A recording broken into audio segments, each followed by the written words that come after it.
Questions जे common डाऊट्समध्ये आले बाहेर आणि ते चॅलेंजिंग होते तर ते मी इथं सॉल्व करतो आहे सेंगेजमधले. तर क्वेश्चन नंबर 34 असा एक क्वेश्चन आहे. 2 point charges placed at distance D. बरं, आणि त्याच्यामध्ये एफ फोर्स आहे, म्हणजे Q1 Q2 दोन चार्जेस आहेत डी अंतरावर ठेवले, त्याच्यामधला फोर्स एफ आहे. तर एफ काय असणार आहे? के Q1 Q2 by D square असणार आहे. Now dielectric slab of thickness d/2 and dielectric constant k equal to 4 is place between them. Okay, आता काय झालं, Q1 Q2च्या मध्ये हे डिस्टन्स d आहे ना, तर डीच्या त्या डिस्टन्समध्ये असं d/2 डिस्टन्सचा डायलेक्ट्रिक स्लॅब ठेवला आहे, ज्याचा डायलेक्ट्रिक कॉन्स्टंट k कायचा दिलेला आहे, तुम्हाला 4 दिलेला आहे. असं ठेवलं आहे. तर आता हा नवीन फोर्स ऑफ दोघांमधलं जे काही आहे फोर्स, तो किती असणार, हा क्वेश्चन आहे. ओके, आता हा पॉईंट एक चांगला पॉईंट आहे. तुम्ही हे आपल्या ॲक्च्युअल नोटबुकमध्ये जर नोट डाऊन केलं तरी बरं राहील. काय की जसं वेव्ह ऑप्टिक्समध्ये आपण काय बघत होतो, एखादी वेव्ह हवेतनं गेली आणि एखादी वेव्ह एका स्लॅबमधनं गेली, तर जॉमेट्रिकल डिस्टन्स दोघांनी ट्रॅव्हल केलेला सेम आहे, पण स्लॅबमधनं जाणाऱ्याचा ऑप्टिकल डिस्टन्स जास्त आहे. आणि हे जास्त कितीने जास्त आहे, तर हे जर डिस्टन्स जर टी असेल तर हे आपण काय म्हणतो, ह्याचं ऑप्टिकल पाथ किती म्हणतो, म्यूटी असं म्हणत होतो ना. म्यूटी म्हणजे म्यू मटेरियलमधनं टी डिस्टन्स जाणं इज ॲज गुड ॲज एअरमध्ये कितीने जाणं, म्यूटीने जाणं. तसंच याच्यामध्ये त्याचं सिमिलर कन्सेप्ट इथं आहे. ओके, d/2 समजा दोघांमध्ये दोन चार्जेसमध्ये समजा x अंतर आहे, तर आणि ह्याचा जर डायलेक्ट्रिक कॉन्स्टंट k असेल तर it is as good as x root k. As good as म्हणजे जसं k जर असेल तर म्हणजे इफेक्टिव्ह डिस्टन्स किती झालं, तर ते x ने झालं, ते झालं x इंटू रूट k. जसं इथं म्यूटी होत होतं ना, असं इथं काय होणार, x इंटू रूट k. म्हणजे इथं काय लिहिलं होतं मी, दिस इज ॲज गुड ॲज, मग टोटल डिस्टन्स दोघांमधलं किती झालं, total distance capital D.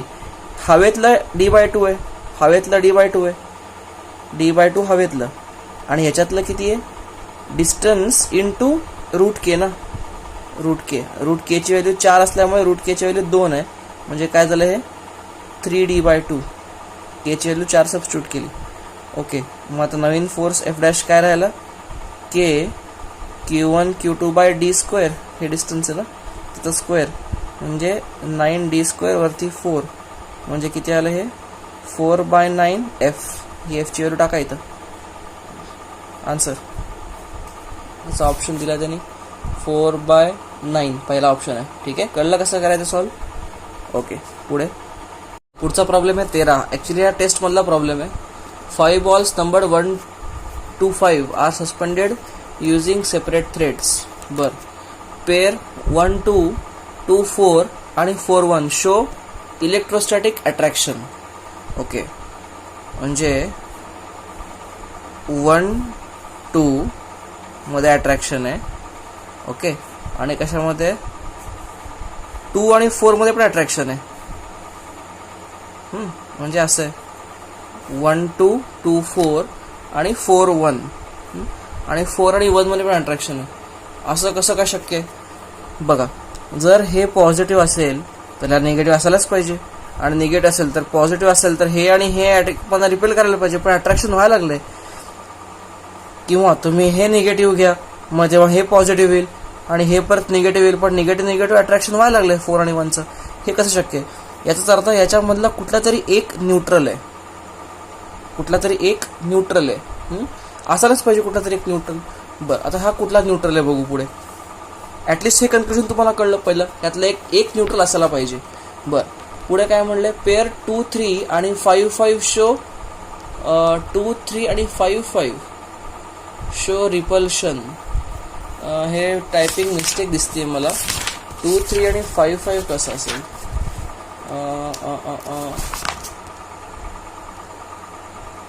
Okay 2 3 हे टायपिंग मिस्टेक आहे. 5 5 नाही, हे 4 5 असेल कदाचित.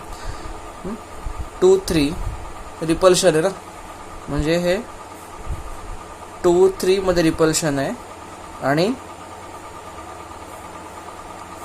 कशामध्ये अजून 4 5 बहुतेक हे 4 5 आहे. ठीक आहे. तर या दोघांमधलं रिपल्शन आहे म्हणजे शुअरली हे प्लस असेल तर हे प्लस असणार, आणि शुअरली हे पण प्लस असेल तर हे प्लस असेल, किंवा हे मायनस असेल तर हे मायनस असेल, किंवा हे मायनस असेल तर हे मायनस असेल. ओके, म्हणजे याचा अर्थ काय, 2 वर चार्ज काहीतरी असायलाच पाहिजे.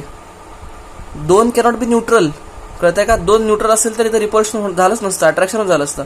आणि 4 पण ज्यार्थी इथं आहे त्या 4 वर पण चार्ज असायलाच पाहिजे. It can be neutral.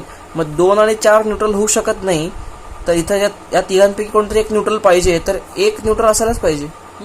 That means charge on 1 is neutral, असं लॉजिक आहे. अजून बाकीच्यांचं अजून दुसरं कुठलं लॉजिक असेल तर बघा. पण लक्षात घ्या, repulsion is a test that there is a charge. Attraction is test नाही आहे. 2 याच्यामध्ये जर अट्रॅक्शन झालं तर 2 चार्ज असू शकतात, किंवा एक न्यूट्रल असू शकतं आणि एक चार्ज असू शकतो. पण जर ह्याच्यामध्ये रिपल्शन असेल तर दोन्ही चार्जच असणार आहेत, न्यूट्रल असू शकतच नाही. कळतं का. So repulsion is a taste of being charged.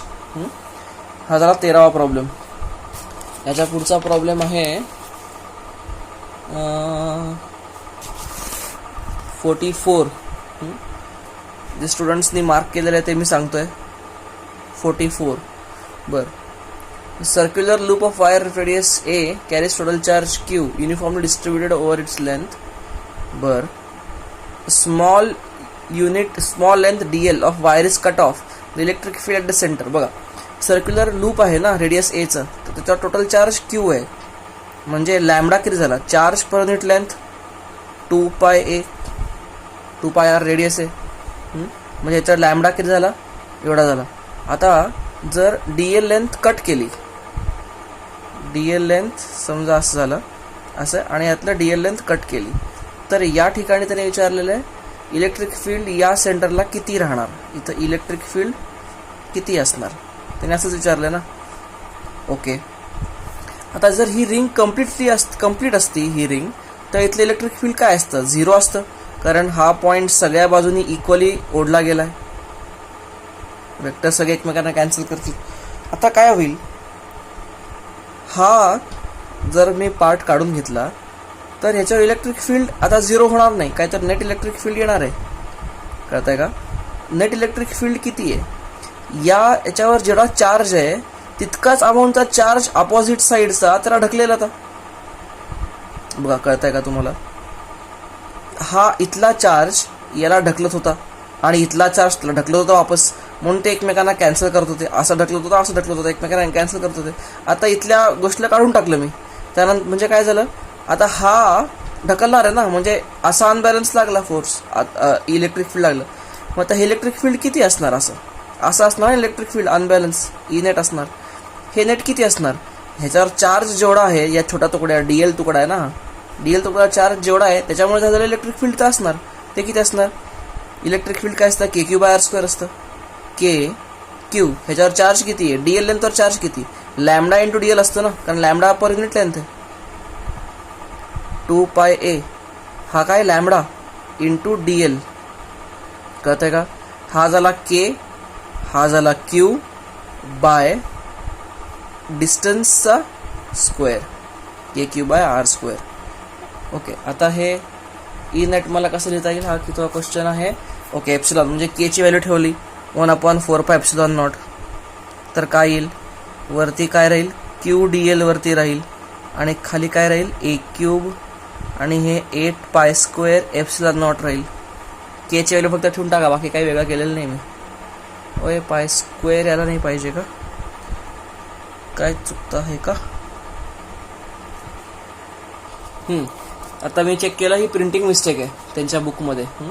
हे 8 पाय स्क्वेअर पाहिजे, पहिला ऑप्शन बरोबर आहे, त्यात प्रिंटिंग मिस्टेक झाली आहे, पाय स्क्वेअर त्यांनी केलेलं नाही आहे. आता मी जस्ट चेक केलं, आपलं सोल्युशन बरोबर आहे, त्यांनी पाय स्क्वेअर टाईप करायचं राहिलं आहे. सोल्युशनमध्ये मागे त्यांनी दिलेलं आहे असंच आन्सर. सो आपला आन्सर बरोबर आहे. हा झाला 44. त्यानंतर पुढचा मला क्वेश्चन जो सांगितला लोकांनी तो आहे 54. बघा 54 54 आदले मधले सगळे आलेत. मागचं उत्साही लोक जेवढे आहेत त्यांनी सांगितलेले, बाकीच्यांना काही फार फरक नाही पडत, त्यांना ते सगळं येतंय, सगळे आइन्स्टाईन आहेत. Okay. A point charge Q moves from P to point S along path PQRS in a uniform electric field E pointing parallel to the positive direction of x-axis. बर, the coordinates of the point P, काय नाही, हे plot करा. असा हे XY हे आहे, E असा आहे ना, this is E, positive x ॲक्सिसला E आहे, युनिफॉर्म आहे. ओके. P कुठे आहे? P आहे, आता मला सांगा PQRS इलेक्ट्रिक फील्ड जी आहे, force is a conservative force. म्हणजे तुम्ही पाथ कुठल्या पाथ ते त्याला गोल फिरवला doesn't matter. What matters is initial and final. त्यांनी कुठनं कुठे घेतलेलं आहे? P पासनं एसला गेलं ना, म्हणजे P कुठे आहे? AB0 ला P. ओके. आता इथं प्लॉट करत बसत नाही मी. P काय आहे? A,B,0 आणि S किती आहे? S आहे ओरिजिन 0,0,0. म्हणजे टोटल डिस्प्लेसमेंट वेक्टर किती झाला? इनिशियल टू फायनल ना, म्हणजे फायनल मायनस इनिशियल म्हणजे minus AI cap minus BJ cap minus 0 K cap. याची काही गरज नाही. हा झाला डिस्प्लेसमेंट वेक्टर. आणि E वेक्टर किती झाला? E vector is EI cap. Magnitude E आहे आणि EI कॅप. त्यांनी वर्क डन विचारलेलं आहे. वर्क डन कसं काढणार? आता हा चार्ज किती आहे? पॉइंट चार्ज Q म्हटलेलं ना. ओके. मला माहिती आहे फोर्स काय असतो, F is equal to EQ असतो. EQ वेक्टरची व्हॅल्यू ठेवायचं म्हणजे F is equal to EQI cap. हा झाला फोर्स. आणि मला वर्क डन माहिती आहे F dot S dot product, ह्याचा आणि ह्याचा डॉट प्रोडक्ट घ्या म्हणजे किती आहे? EQI cap dot minus AI cap minus BJ cap dot product काय येतोय? Minus EQA. आन्सर आहे EQA. So simple. Second option कळतोय. पुढे 55. Pith ball carrying charge this much suspended by insulated thread of 50 cm when a uniform electric field is applied horizontal direction, the ball is found to deflect by 2 cm from vertical. If the mass of the ball is found to be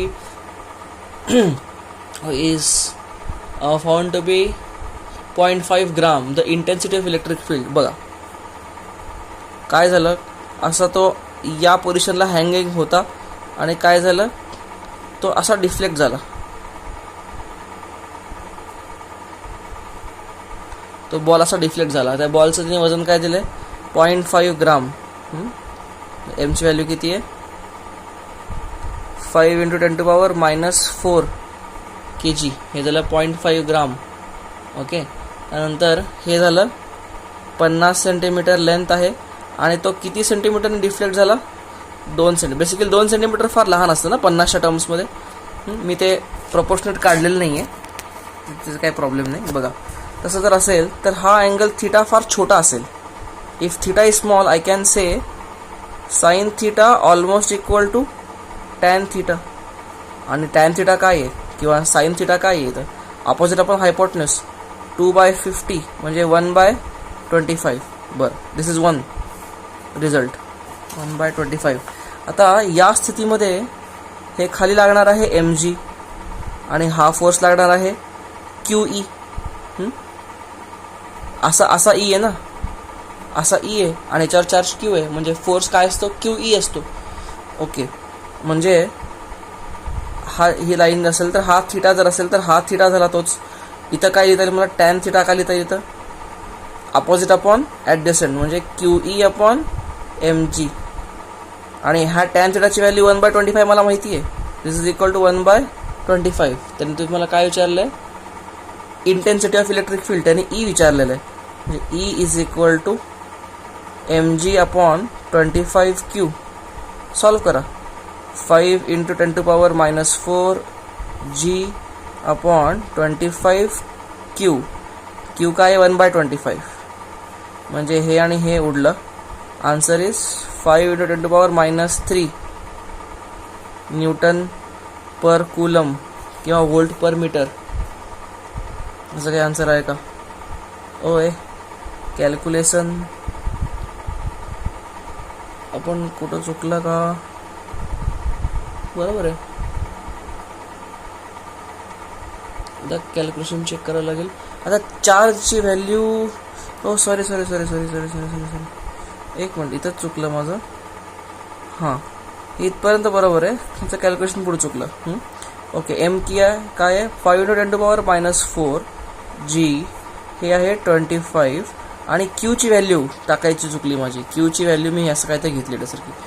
क्यूची value आहे 3 into 10⁻⁻10 coulomb. Now this is better.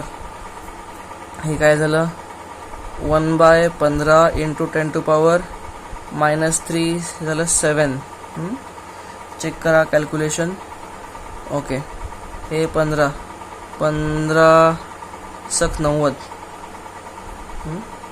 0.6 काहीतरी येईल. 10⁻7 म्हणजे 6 point something into 10⁻6 असं काहीतरी answer येईल. ओय परत match करत नाही आहे.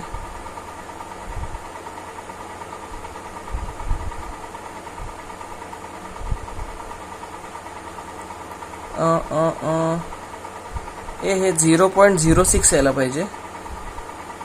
काही खरं नाही, कॅल्क्युलेशन गणलेलं आहे. Okay, 6 point something into 10⁻5. पहिला ऑप्शन दिसतोय. कळत आहे काही नाही. हे गणितमध्ये उलझू नका फार, कन्सेप्ट कळते का बघा. 56 पुढचा प्रॉब्लेम आहे. तो म्हणतोय particle of mass m and charge q is thrown in vertical direction with velocity u v0 in uniform horizontal electric field E, assuming the gravity to be negligible, the equation of path followed by the particle. बघा तो काय म्हणतोय, पार्टिकलचं मास m आहे, तो असं vertical दिशेला फेकला v0ने आणि ह्याच्यावर हॉरिझॉन्टल इलेक्ट्रिक फील्ड आहे आणि ह्याच्यावर चार्ज q आहे. तसं जर असेल तर ह्याच्यावर हॉरिझॉन्टल फोर्स काय लागतोय असा QE. सो इकडे तेच आहे सायन्स, QE फोर्स लागतोय. ओके, आता त्याने काय विचारलंय, हा पाथ जो फॉलो करेल त्या पाथचं इक्वेशन काय आहे. ओके, मला एक सांगा, ह्याला एक्स ॲक्सिस म्हणू आणि ह्याला वाय ॲक्सिस म्हणू आणि ह्याला ओरिजिन म्हणू. तर वायमध्ये कुठलाच फोर्स नाही आहे, कारण त्याने ग्रॅव्हिटी निग्लेक्ट करायला सांगितली आहे. म्हणजे वायमध्ये ग्रॅव्हिटी पण नाही आहे, कुठलाच फोर्स नाही आहे. त्यामुळे वायमध्ये ही वेलॉसिटी सरळ जाणार ना, म्हणजे कमी होणारच नाही, v0च राहणार. ग्रॅव्हिटी निग्लेक्ट करायची आहे. ओके, म्हणजे इन वाय समजा at any given time t तो इथपर्यंत आला, समजा त्यांनी वाय अंतर कव्हर केलं, तर मला काय लिहिता येईल, Y is equal to distance equal to speed into time v0 into T असं लिहिता येईल मला वायमध्ये. बरं एक्समध्ये काय होईल, एक्समध्ये त्याला असा QE फोर्स आहे, म्हणजे एक्समध्ये it will be uniform acceleration, म्हणजे s equal UT plus half AT² लावावं लागेल एक्समध्ये. म्हणजे s काय आहे, at any given time t, समजा तो x डिस्टन्स गेला, I can at x equal to UT, एक्समध्ये इनिशियल वेलोसिटी 0 आहे, UT plus half A acceleration, ह्याच्यावर इतका फोर्स लागतोय, तर acceleration is force by mass ना, which is QE by m. हे ॲक्सेलरेशन आहे, QE by m. s equal to UT plus half AT². कळत आहे. आता इथनं टीची व्हॅल्यू काढा आणि इथं टाका, काय येईल मला, x is equal to QE by 2m T² is y² by v0². असं काहीतरी आन्सर यायला पाहिजे. मॅच होत आहे, येस, पहिलाच ऑप्शन मॅच होतोय. आणि ऑब्व्हियसली हे पॅराबोलिक असणार आहे. मी तुम्हाला एक सांगितलं होतं वाक्य, तुम्ही लक्षात ठेवा की जेव्हा एखाद्या ऑब्जेक्टवर युनिफॉर्म ॲक्सेलरेशन लागतं, युनिफॉर्म, तेव्हा त्या ऑब्जेक्टचे दोनच पाथ पॉसिबल आहेत, एक तर स्ट्रेट लाईन किंवा पॅराबोला. हे डेफिनेटली स्ट्रेट लाईनचं इक्वेशन नाही आहे, कारण त्या स्क्वेअर टर्म आली आहे, क्वाड्रॅटिक इक्वेशन आहे. हे लाईनचं equation y equal to mx plus c असतं ना, असं नसतंच. त्यामुळे स्ट्रेट लाईन तर नाही आहे, म्हणजे असायला पाहिजे पॅराबोलाच. त्यामुळे तुम्ही डायरेक्ट त्याला पॅराबोला टिक करता आलं असतं, पण anyway none of the option पण आहे, नन ऑफ द अबो, त्यामुळे हे आपण सॉल्व्ह करणं गरजेचं होतं. कळतंय 56 सॉल्व्ह कसं केलं. पुढे 58, 59 आणि 64 सध्या नका करू, कारण अजून तुम्हाला चार्ज्ड प्लेट्स झालेलं नाही आहे सिलेबसमध्ये. ते आपण जेव्हा शिकू तेव्हा करू. 58, 59, 64 हे तिन्ही मला आठवण करून द्या, हे अजून व्हायचं आहे आपलं. त्यानंतर आता प्रॉब्लेम राहतो 61 बघा. गो टू 61 काय सांगतो. A thin conducting ring of radius r is given charge q. Electric field at the center O of the ring due to the charge on part A K B of the ring is E. The electric field at the center due to charge on the part A C B of the ring is.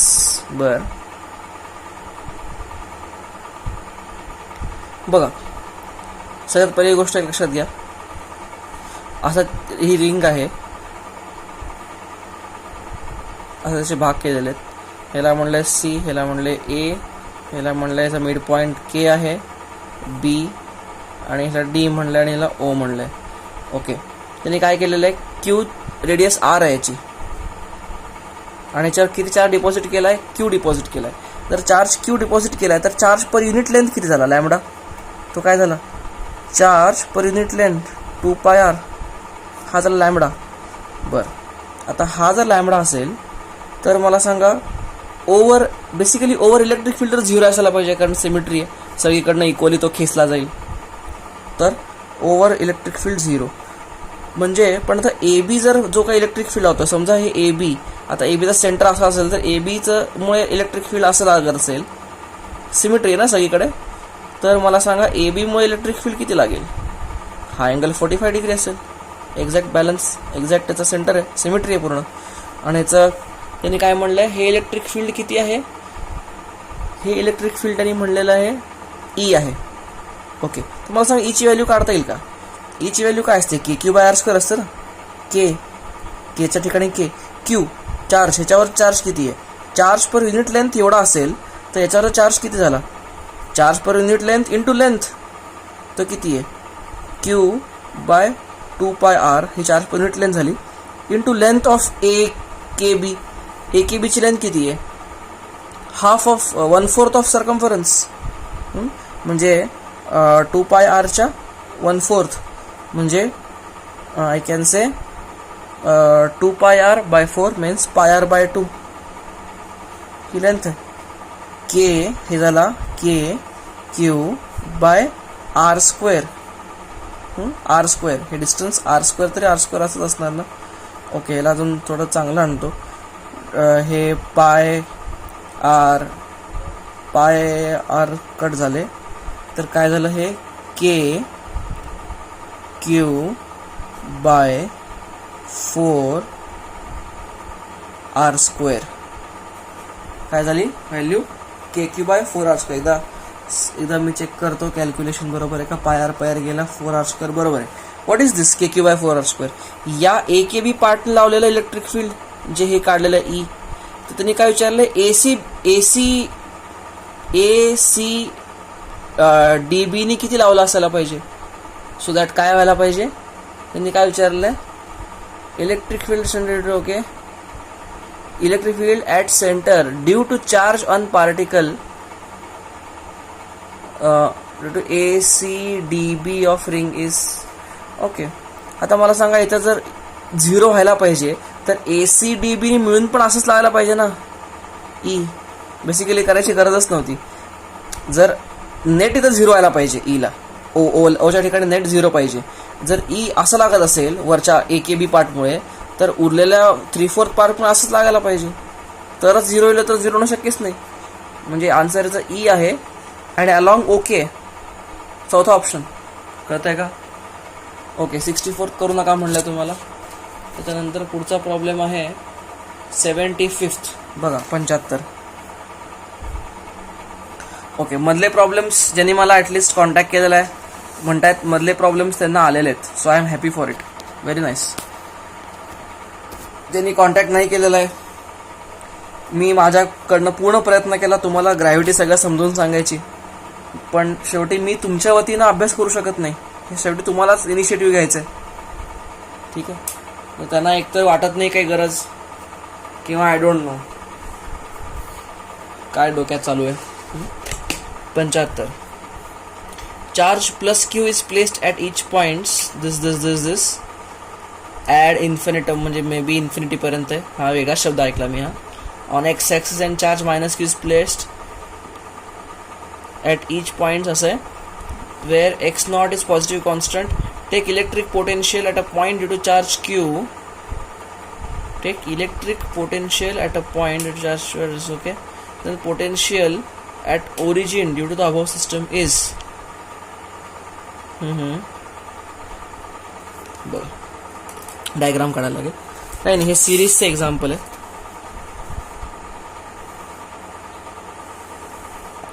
असं एक हे आहे, हा origin आहे आणि काय म्हणलं आहे प्लस क्यू आहे. एक्स नॉटला काय केलेलं आहे त्यांनी, एक्स नॉट हे आहे ना, इथं प्लस क्यू ठेवला आहे आणि परत त्यानंतर काय केलं आहे 3x नॉटला परत प्लस क्यू ठेवला आहे. पुढे काय केलं आहे 5x नॉटला परत प्लस क्यू ठेवला आहे, dot dot dot dot dot.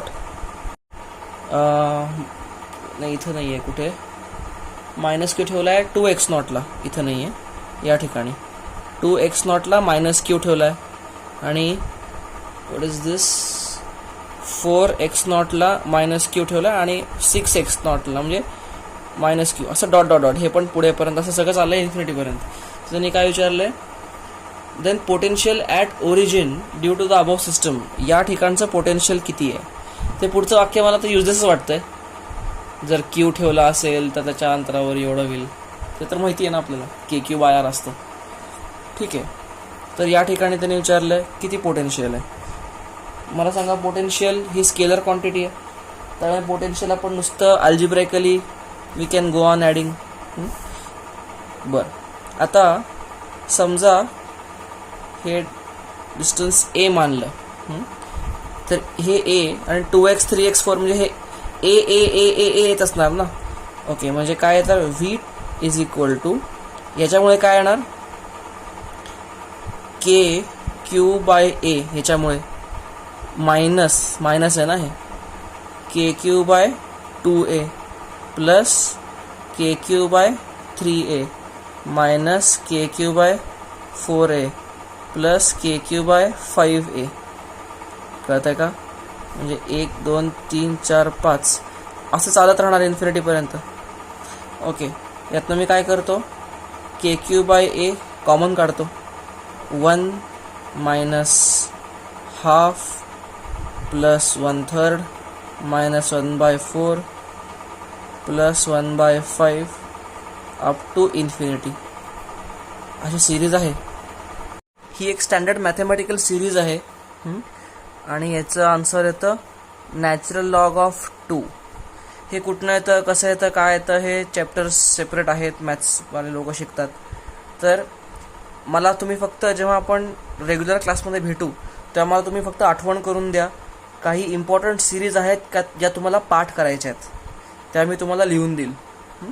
सध्या तुम्ही हे फक्त लक्षात ठेवा की हे असं असेल, 1 मायनस हाफ प्लस 1/3 मायनस 1/4 हे या सिरीज. आता मी पण, माझा पण गणिताचा असं कोर गणिताची टच नसल्यामुळे मला ही बघावं लागतं, रेफर करावं लागतं.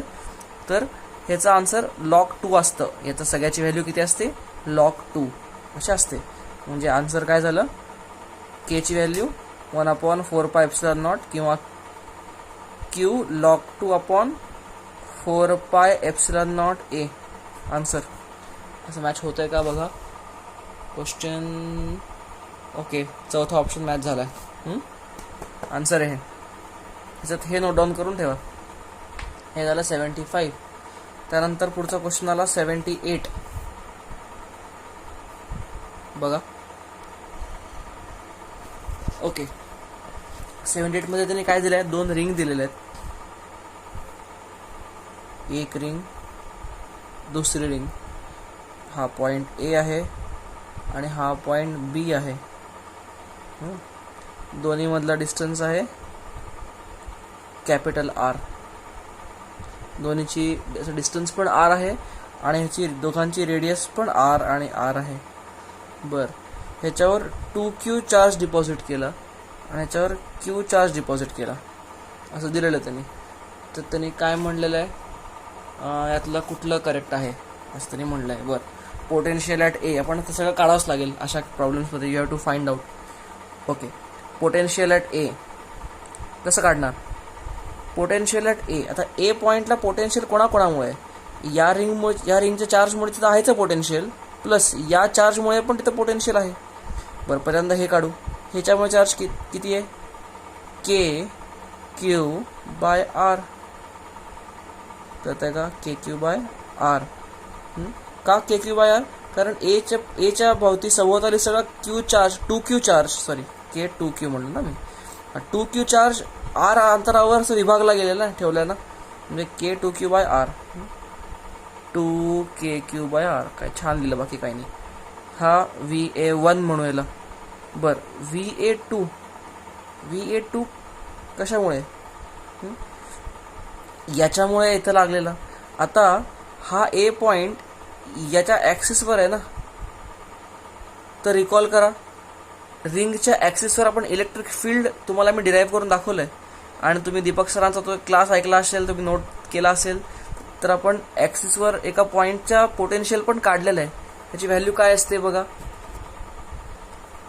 कसं आहे, आता हा जर हे डिस्टन्स R आहे आणि हे डिस्टन्स पण R आहे, तर मला सांगा हे डिस्टन्स पायथागोरसने √2R होणार. बरं, म्हणजे ए पॉईंटपासनं हा जो Q चार्ज आहे, हा सगळ्याचा सगळा Q चार्ज √2R डिस्टन्सवरच विभागला गेलेला आहे.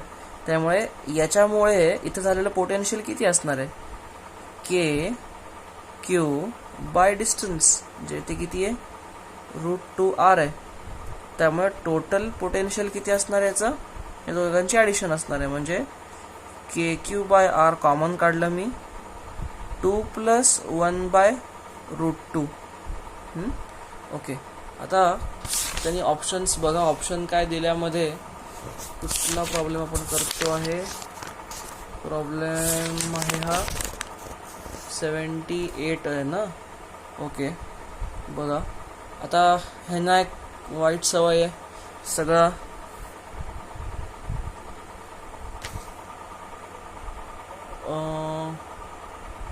लिसन टू दिस.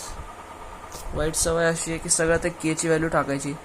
ओके, तर काय आता केची व्हॅल्यू टाकली तर आता Q 2√2 + 1 अपॉन 4, म्हणजे हे 8√2 πε/R. केची व्हॅल्यू पण टाकली मी आणि हे सगळं केलं. ओके, आता त्यांनी इथं पण घोटाळा आहे. एकतर इथं हे ठीक आहे, हे 4 पाहिजे का? कारण इथं खाली √2 राहतं ना फक्त, मी 2√2 घेतलं चुकून खाली, म्हणून ते 8 केलं. हे 4 पाहिजे. आता त्यांनी सोल्युशन बघितल्यानंतर आन्सर मॅच का होत नाही बघायल्यानंतर कळलं की सोल्युशनमध्ये हे -Q आहे, जे त्यांनी पुस्तकात मायनस छापलेलंच नाही आहे, पुस्तकात त्यांनी प्लसच छापलेलं आहे. त्यामुळे आणि ठीक आहे, तर मायनस करा. मायनस असेल तर हे मायनस होईल, हा -Q राहील ना. मायनस झाला म्हटल्यानंतर इथं काय राहील? मायनस होईल आणि इथं पण काय होईल? मायनस होईल. हे कळतंय का बघा. म्हणजे टोटल VA इतका आहे. तर मला सांगा टोटल VA इथं असेल तेवढा. आता मला VB काढता येईल का? अच्छा, इथं तुम्हाला दिसण्यासाठी आता मग मी इथं करतो, हे इथंच लिहितो कारण तुम्हाला हे दोन्ही एकत्र दिसावं म्हणून. आता VB काढतो मी. VB या ठिकाणी याच्यामुळे काय? याच्यामुळे किती होतं? -KQ/R याच्यामुळे, आणि याच्यामुळे किती आहे? प्लस K2Q बाय परत हे अंतर तिरकं किती आहे? √2R. ओके, KQ/R कॉमन काय राहिलं हे? 2/√2 -1. ओके, म्हणजे तुमचे ते 1/4 πε0च्या टर्म्समध्ये काय येणार आहे? 4√2 πε0R के क्यू 2 मायनस रूट 2 असं येणार आहे. आणि एक्झॅक्टली हे 2 कॉमन निघेल आणि यात कट होईल. ओके, हे एक्झॅक्टली मॅच करते का? येस करते. वरती रूट 2 कॉमन काढा. K Q root 2 minus 1 upon 4 pi epsilon naught R. हे फार बारीक लिहिलं आहे मी. तुम्हाला इनकेस दिसत नसेल तरी काही प्रॉब्लेम नाही. तुम्हाला मी ऑलरेडी लॉजिक सांगितलेलं आहे, त्याच्यानुसार तुम्हाला इथपर्यंत पुढचं नेता आलं पाहिजे. आता तुम्हाला हे कळतं आहे की 1 आणि 2 बरोबर आहे, याचा अर्थ ऑल ऑप्शन करेक्ट असंच असणार आहे. ए बरोबर, पहिलंही बरोबर, दुसरंही बरोबर आहे. बरं, आपण तिसरं करून बघू. तिसरा बरोबर असणारच आहे, असायलाच पाहिजे. करून बघूयात कसं आहे. तिसरा ऑप्शन काय म्हणतो तो, work done in moving charge plus Q from B to A. काय असतो work done? Work done is delta U असतो ना, म्हणजे काय असतो क्यू डेल्टा व्ही. आणि बी टू एला नेलं आहे म्हणजे final V A minus V B असं आहे. आणि हे वर्क डन काय आहे, क्यूची व्हॅल्यू ठेवा. आणि मला व्ही ए पण माहिती आहे, व्ही बी पण माहिती आहे. तर व्ही ए आणि व्ही बीची व्हॅल्यू दोन्ही ठेवली इथं, तर किती होतं बघा, के Q upon 4 pi epsilon naught R. तर कॉमन काढला तर हे काय होतं, 2 रूट 2 मायनस 1 अपॉन रूट 2 इथं येतो. बर, मायनस व्ही बी येतो 2 root 2 minus 1 upon sorry root 2 minus 1. बस एवढं. ओके, तुम्हाला आता हे सगळं घोटाळा सॉल्व करायचं आहे. कसं करणार, के Q by 4 pi epsilon naught R. Okay, 2 root 2 minus 1 minus 2 root 2 plus root 2 upon root 2. हे कट झालं म्हणजे काय झालं, के Q by 4 pi epsilon naught R खाली रूट 2 आणि वरती येणार रूट 2 मायनस 1. असं याचा आन्सर काहीतरी येणार. असा आन्सर दिलेला आहे का बघा. Okay, fine. तर आतापर्यंत डाऊट फक्त एवढेच आले होते, ते मी तुम्हाला सॉल्व करून व्हिडिओ बनवून पाठवलेले. बघा, डाऊट्स असतील तर पुढे आपण चर्चा करत राहू. बाय.